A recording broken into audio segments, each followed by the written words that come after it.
boys are more likely to speak up in class, whether they're called on or not. And sometimes even if they don't know much about the topic. I'm laughing because, like, absolutely. So many flashbacks flashing in. It keeps coming. I'm like, oh yeah, that guy and that guy and that guy. Welcome to the Scaries, brought to you by Racer Co. I'm Sky. And I'm Talitha. We are proudly broadcasting from Treaty 4 territory in the homeland of the Métis. In each episode, we tackle the alarming, inconceivable, questionable, shocking, and scary statistics relating to, impacting, and intervening with the lives of women and girls worldwide. You'll hear the scary truth, take away tools and tips, and learn about what you can do about it. And the Scaries is an opportunity to raise awareness, share resources, and collectively use our power as women and supporters of women to make real change. We'd also like to note, as always, that the views on this podcast are solely our own, and there could be some pieces that could be triggering to you, and especially in this one, so please do listen with caution. As straight, cisgender, white, able-bodied settler women, we are very aware of the privileges that we have, and we want to use this platform to spread awareness about the scary reality that women from around the world face in different life situations. And why? Because sometimes nothing is scarier than being a woman.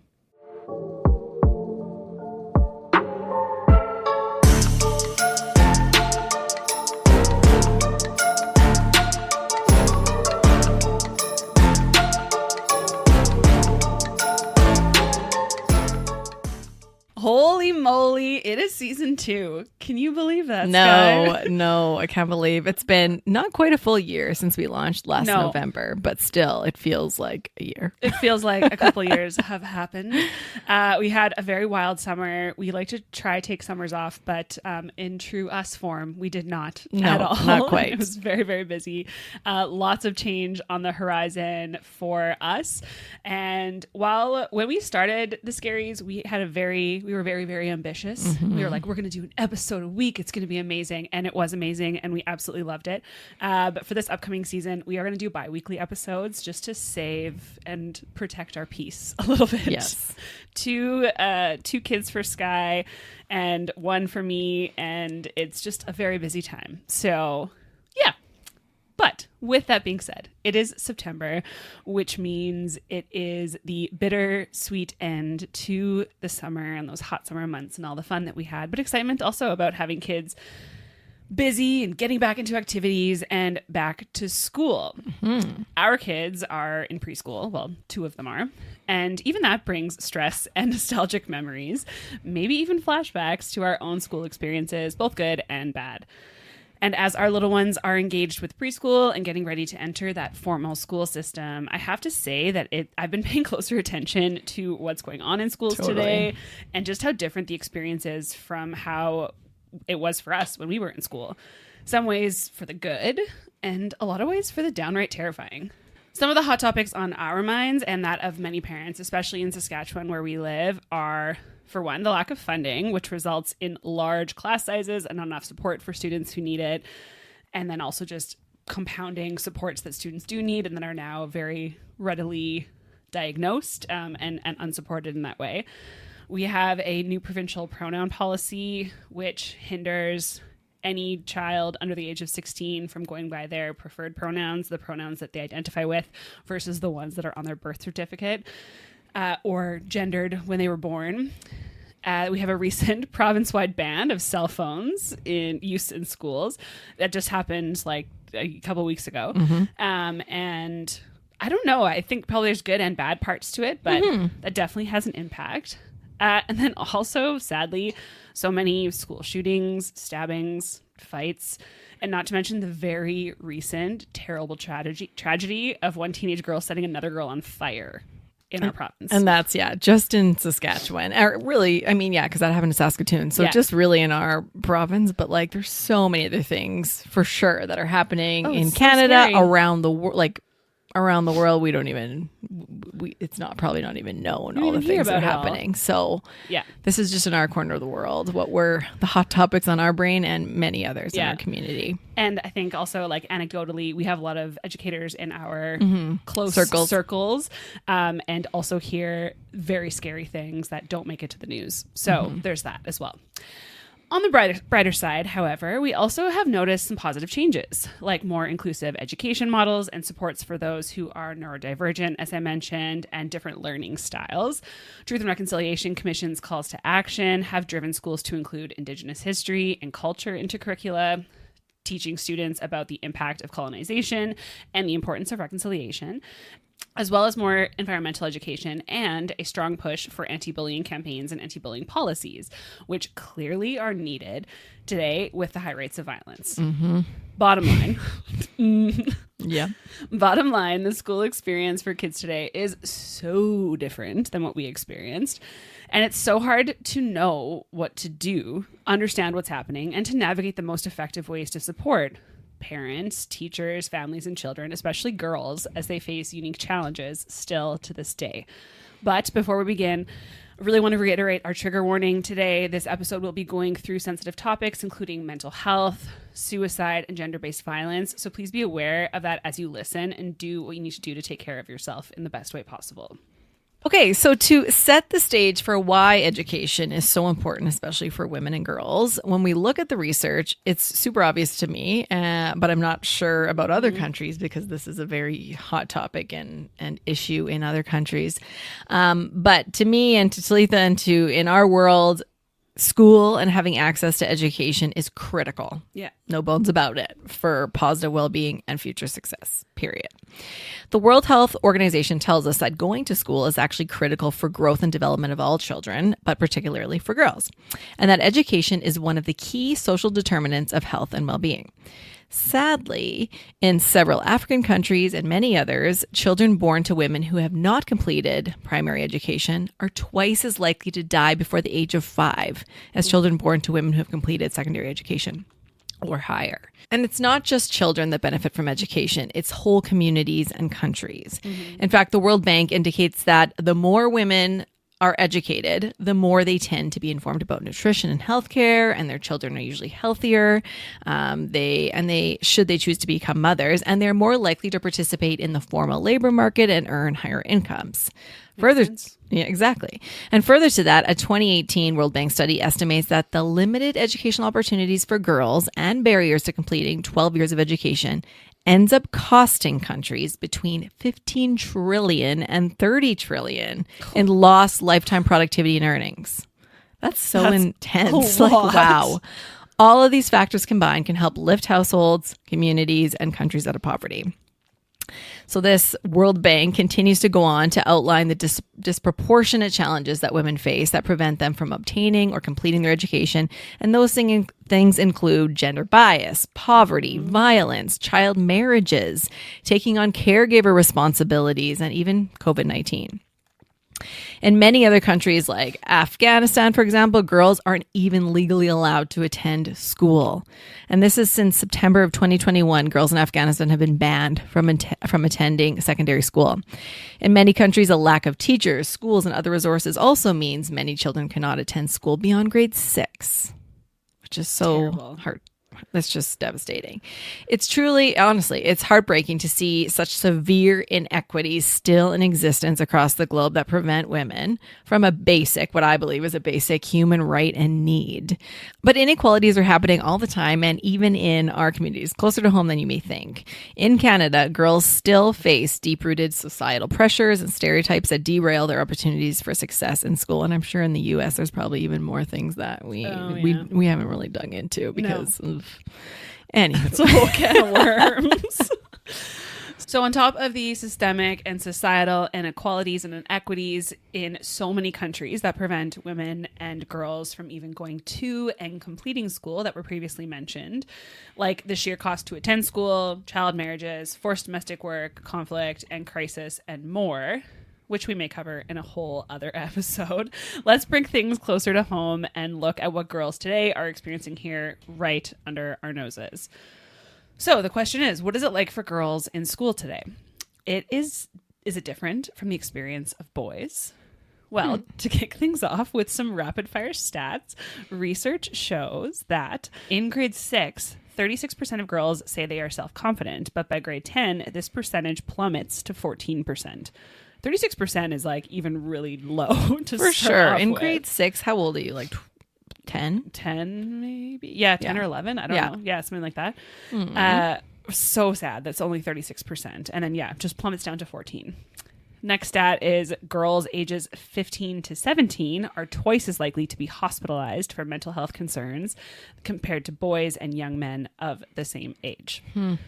Girls and gender diverse young people face higher rates of sexual assault and other forms of violence compared to boys.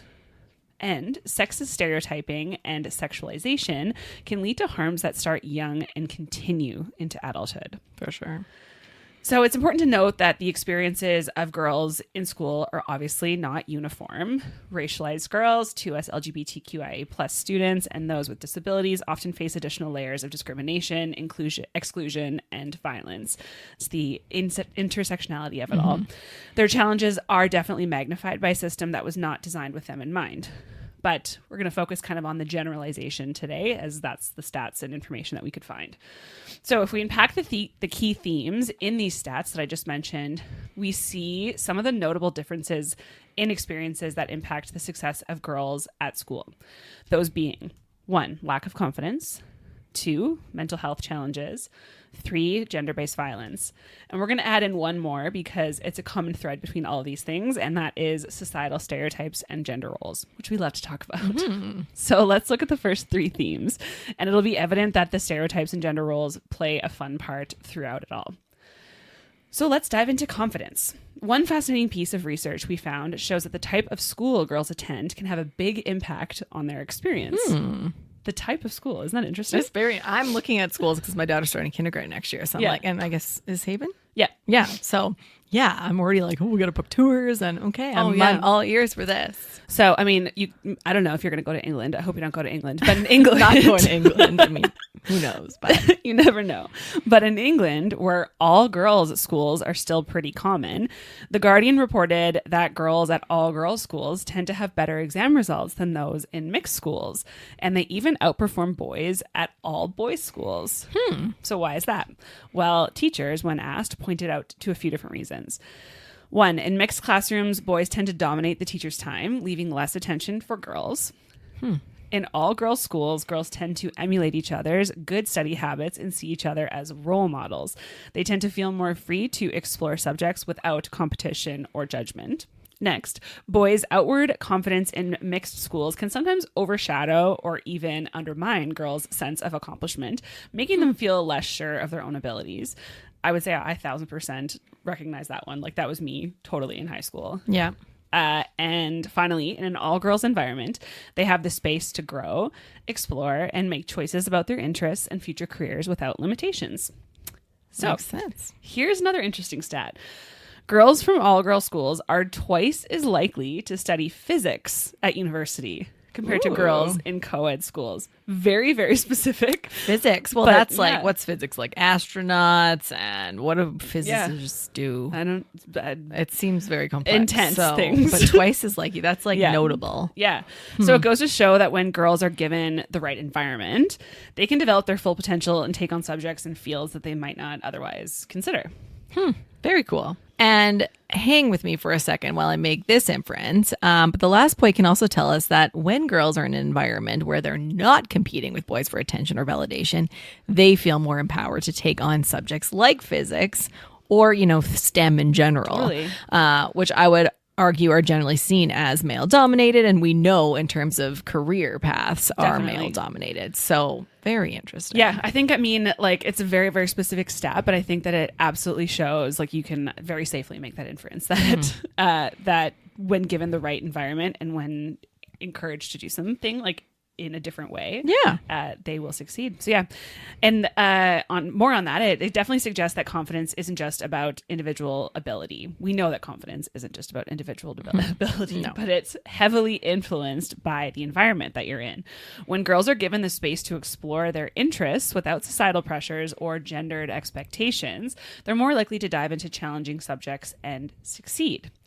There's an article from Lumen Learning that talks about how gender roles in the classroom impact girls' confidence. it points out that boys tend to hang out in larger groups, which take up more space, literally and socially. Boys always taking up all the space. Mm-hmm. These groups often involve roughhousing and competitive games.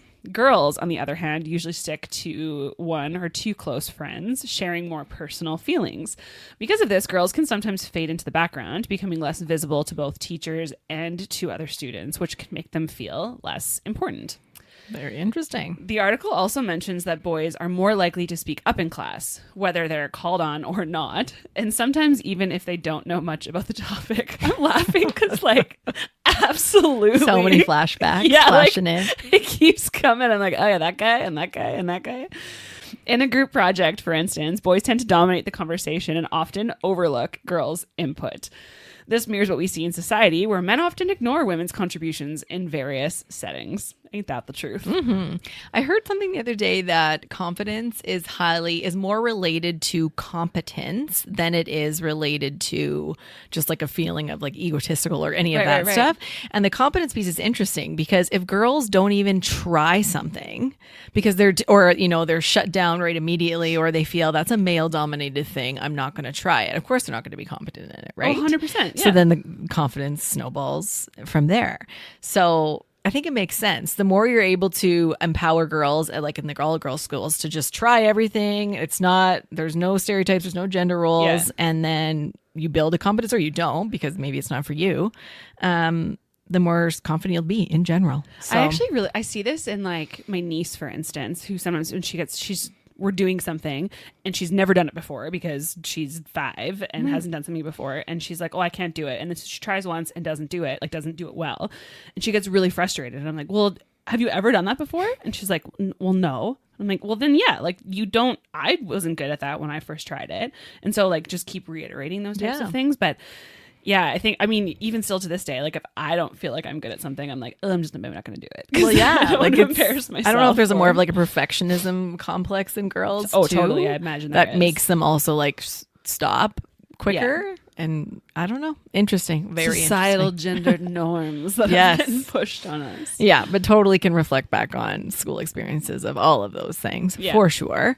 And actually, it reminds me of kind of the things that we bonded over. Yeah, when we kind of became friends in high school, mostly, and we weren't afraid. We were the few that weren't afraid to just speak up and be like, "Yeah, you're wrong. Like, actually, it's this," and say those things. Which, not many were. So I'm sure much to the dismay of many people. Yeah. But look at us now. What I also found fascinating in this article is that in general, teachers interact with boys more than they interact with girls by a margin of 10 to 30%. Ooh. So when we talk about they get more attention, I was like, well, why? And this depends on the grade level of the students and the personality of the teacher as well. Like there's lots of factors involved. Yeah. But some of the reasons are the viewability. So the thing we talked about earlier, where boys are more... They're in bigger groups. They're playing games. They're usually roughhousing, and teachers are like, oh, they're going to hurt themselves. What's going to happen? Are they getting in a fight? So there's that. The other piece is the stereotypical praised quality of assertiveness in boys, where they're just louder and they're empowered to be loud and to say their piece and to, be assertive about it.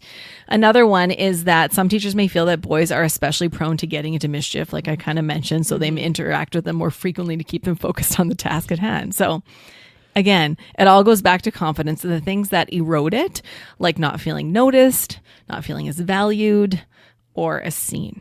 Yeah. So with all of that being said, it's clear that mental health of young girls is taking a toll. So why don't we explore that as the next kind of underlying theme here. So mental health challenges are hitting young women and girls hard. And the stats are tough to ignore. So here's the breakdown. Around 5% of girls aged 12 to 17 are diagnosed with mood disorders like depression or anxiety, compared to just 2.8% of boys. And girls 5 to 17 are twice as likely to be prescribed medication for these issues as boys. 5 years old is being prescribed medication for a mood disorder? Oy. That's insane. Like how? But twice as likely to be prescribed medication. When it comes to hospitalizations for mental disorders, girls make up 58% of cases among young people. And girls aged 15 to 17 are twice as likely to end up in the hospital for mental health issues compared to boys the same age. Self-harm? Well, nearly 30% of hospitalizations for self-harm involve girls and young women. In fact, girls aged 10 to 24 are 3 times more likely to be hospitalized for self-harm than boys. 10. Yeah, 10 to 24. I mean, that's a big gap, but still 3 times more likely. Another big stat. And while men are 3 times more likely to die by completing suicide, girls and young women are 3 times more likely to harm themselves and be hospitalized because of it. So that's kind of talks about the last stat. So really interesting there. That is really interesting. I mean, I'm no mental health expert. No. But there's definitely something there in terms of like the gender disparities. Yeah.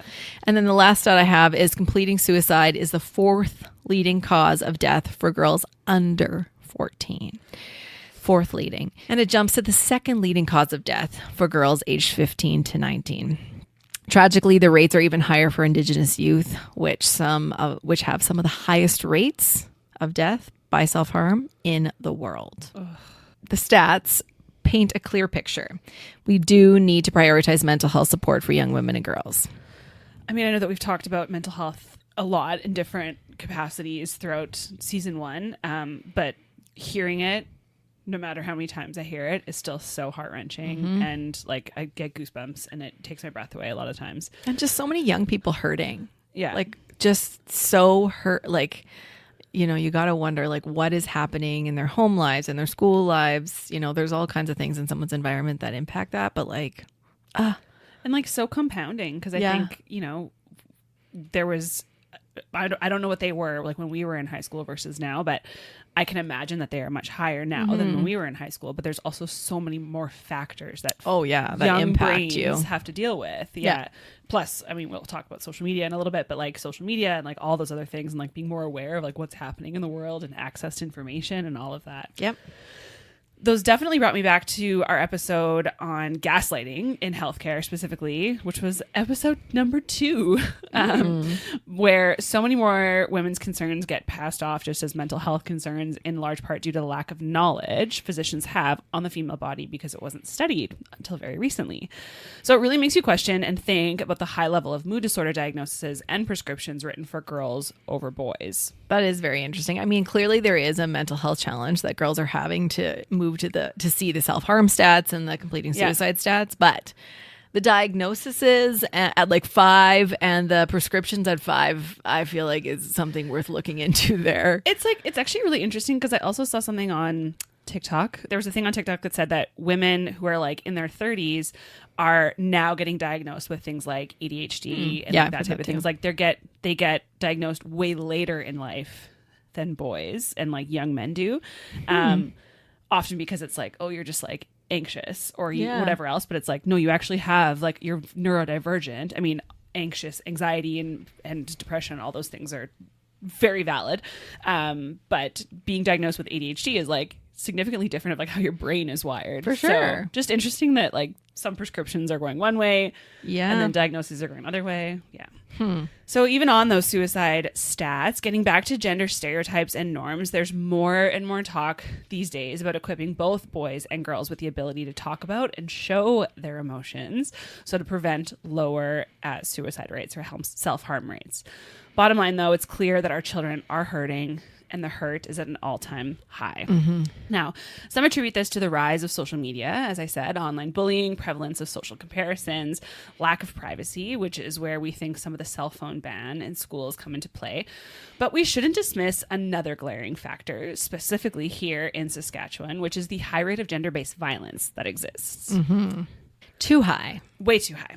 I mean, it's any rate is high, like too high. There should be 0, right? But we know we have a problem. Saskatchewan has the highest rate in the entire country of gender-based violence, and of the Canadian provinces. I think the Northwest Territories are the highest. Thank you for that clarification.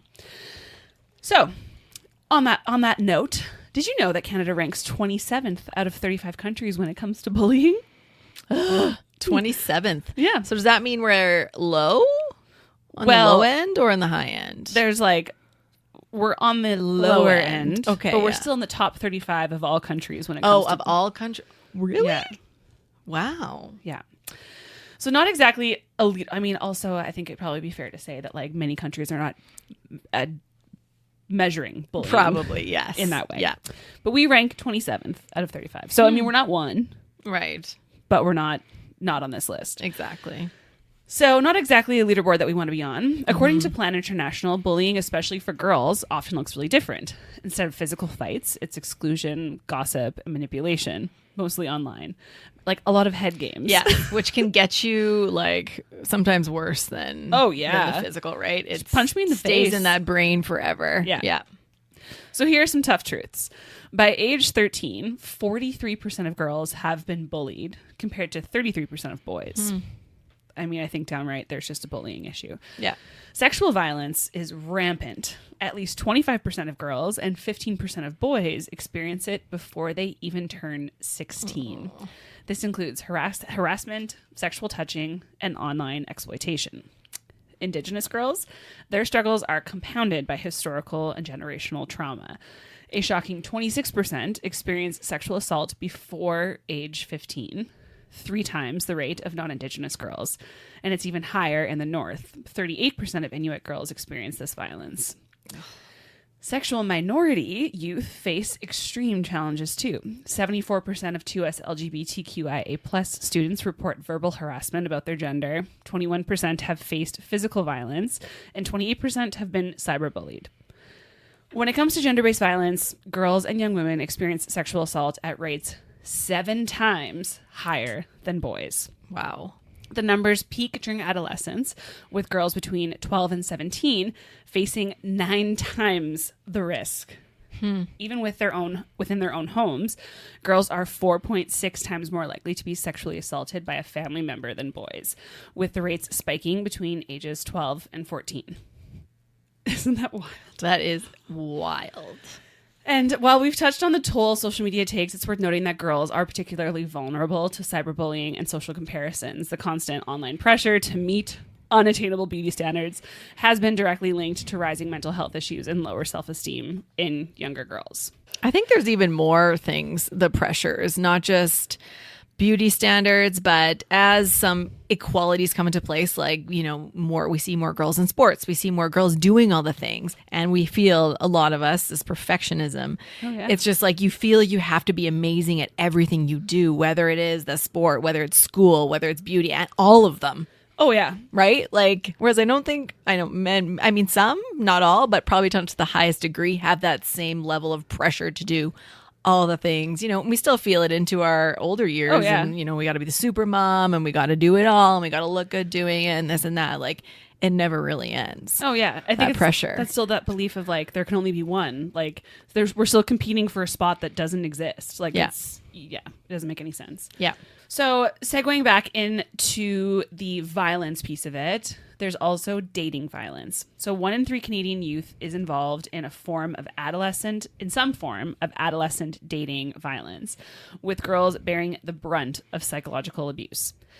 Throw in stereotypes like sexualized gender norms, and you've got a cocktail of issues impacting girls' confidence and academic performance. Plus, school dress codes continue to unfairly target girls and marginalized students, reinforcing outdated gender stereotypes. Oh, those dress codes still bug me. They're just so annoying. The fact that I still see things on the news, like about dress codes, or you like see it like circulating on social media, and you're like, seriously? Yeah. Like a spaghetti strap when it's 40 million degrees outside. You know what? I saw something posted recently with the back to school, and it was on, so I think it was LinkedIn, and there was a school in the States did a big whole spiel about what you should wear when you come back to school. And when people looked into it, and we look into this in general, the spaghetti straps and all of that isn't about the temptation for young boys. It's about the temptation for teachers. Oh, gross. Yeah. So, I mean, I'm sure it maybe tempts the young boys too, but the bigger temptation is for the teachers, of which this is like a huge issue if they cross that line, right? So my God. But just grown man can't. That wasn't even something we listed. Yeah. But that is something I had to say that because I was like, ooh, when I read that online. Yeah. Oh, God. Yeah. And I think that we're also seeing more and more stories of those types of things as well. But anyways, so that's disgusting. But while these numbers are staggering, they aren't just statistics. Every single one of these figures represents a girl or a young woman whose life is changed forever. And if we don't act now, these numbers will continue to rise. So the takeaway, addressing gender-based violence in schools isn't just a girls' issue, quote unquote. Mm-hmm. Everyone plays a crucial role in reshaping our communities, and the whole system needs to step up to stop the cycle of violence. Yes. And while this episode was intended to be a little bit lighter, just to start back into season 2, I think we started actually season 1. The first episode was about domestic violence. That's exactly and partner violence. So we're starting season 2 is in a similar vein. But we covered a lot of heavy things today. And honestly, this is just like the tip of the iceberg of things that we could have gotten into in terms of back to school and what's happening in school. So likely we'll see more episodes on this. But we're going to switch gears a little bit and talk about now, as we always do at the end of our episodes, about what you can do, what we as parents and friends and people in the networks around kids can do to support and make a change for the better for the future for schools and everyone in them. So first and foremost, as always, advocacy and engagement. Get informed about these issues as you are by listening to this. Talk to your school, figure out the school that your kids go to or maybe are going to in the future, and look into like what are their bullying policies. I honestly, after making this episode, I have a list of questions that I'm asking on tours for my kids' kindergarten. Yeah, good. Because I'm like, what is the bullying policies? What are those things? Yeah. What's happening? How are you keeping my child safe? Exactly. Start conversations with policymakers. We're in the midst of an election where we are happening right away here. And I know in lots of places they're having elections as well. So now is the time to ask those tough questions. What are you doing for schools? What are we doing to stop all these issues? What do kids need? What are the resources? What do teachers need? And we know in our province, that's a big one. And that's been a hot topic for the last year, really. Advocating for gender inclusive curriculum, just more comprehensive mental health programs, zero tolerance policies on harassment. All of these things are super important to make a huge change that we need to see to help our youth. And what benefits the children, not just the system. So think about that a little bit. And if you're feeling bold, consider running for elective positions. And that doesn't have to be in politics. That could be school councils and school boards and even municipal or provincial level if you'd like to go there.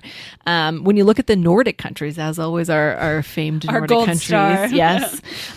They have 45% of their parliaments are women, leading to real progress on gender equity. They have the highest rates of gender equality of all those Nordic countries. Yeah. So we need that kind of representation as well to shape our laws, our policies, our boards everywhere, to truly support our kids, especially our girls. Yeah, and we know that when women take on leadership roles, the focus often shifts to more inclusive policies. Like It's a fact. In the literature, it's in the research, it's a fact.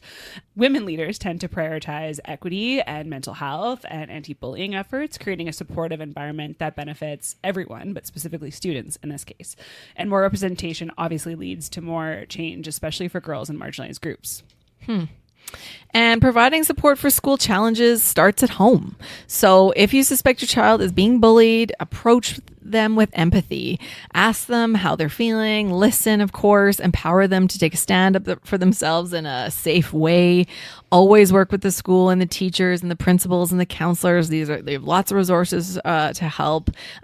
But bottom line is they need to know what's going on. You need to go what's going on to support your child and build their confidence and self-esteem and kind of rebuild that by focusing on the things that they love and helping them build those competencies in new things or existing things. And a big one that I think is huge is friends. Who are they friends with? Friends make a huge impact on the direction people go in their life and the things that you get exposed to or don't.